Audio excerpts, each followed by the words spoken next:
अरे बाप रे तोर आग ताप है अरे बाप रे अरे तने बैठे रे रोने कैसे के बैठ की बोले बड़ी ठंडा बात जानै छी भैया कौन ची रे की बात छी बड़ी मजा आए तो सुने बोली की बात छी रे सही बलाई बोल दियो तो बोली न मर गए बोले वाली बात छी बोली सही बोल दियो अब मर गए भाई बोले छो तो बोल नहीं तो कोड़ भी नहीं यार बोल भी तो बोल नहीं यार सोहन चितावा के मोग खाली आई गम कई छोय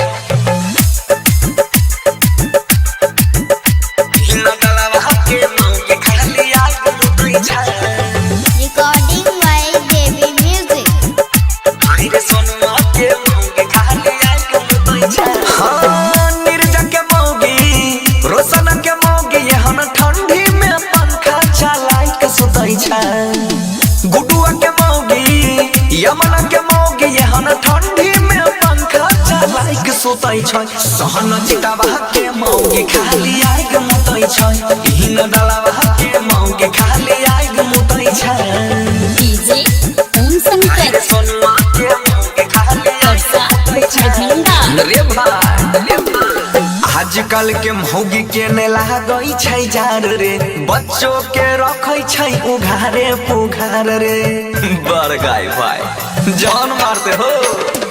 आजकल के मौगी के ने लागई छै जार रे बच्चों के रखै छै उघारे पुघार रे पवन के मौगी बिटुआ के मौगी एहन ठंडी में पंखा चलाई के सुतै छै बबलू के मौगी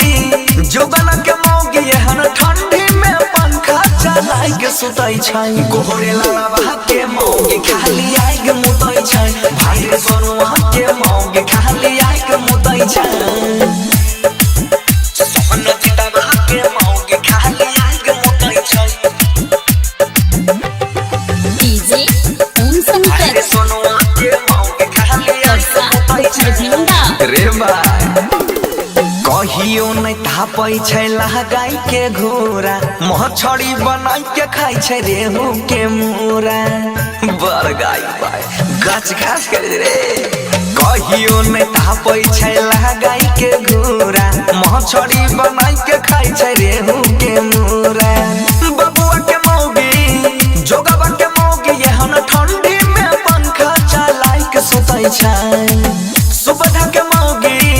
दीपक के मौगी एहन ठंडी में पंखा चलाई के सुतै छै लहला बबुआ के मौगी खाली आइ के मुतै छै मोहनी लालावा के मौगी खाली आइ के मुतै छै बड़ गाही भाई बंसीधर तो कहबे न करतो रे अपना अपना बाव पर केयर कर।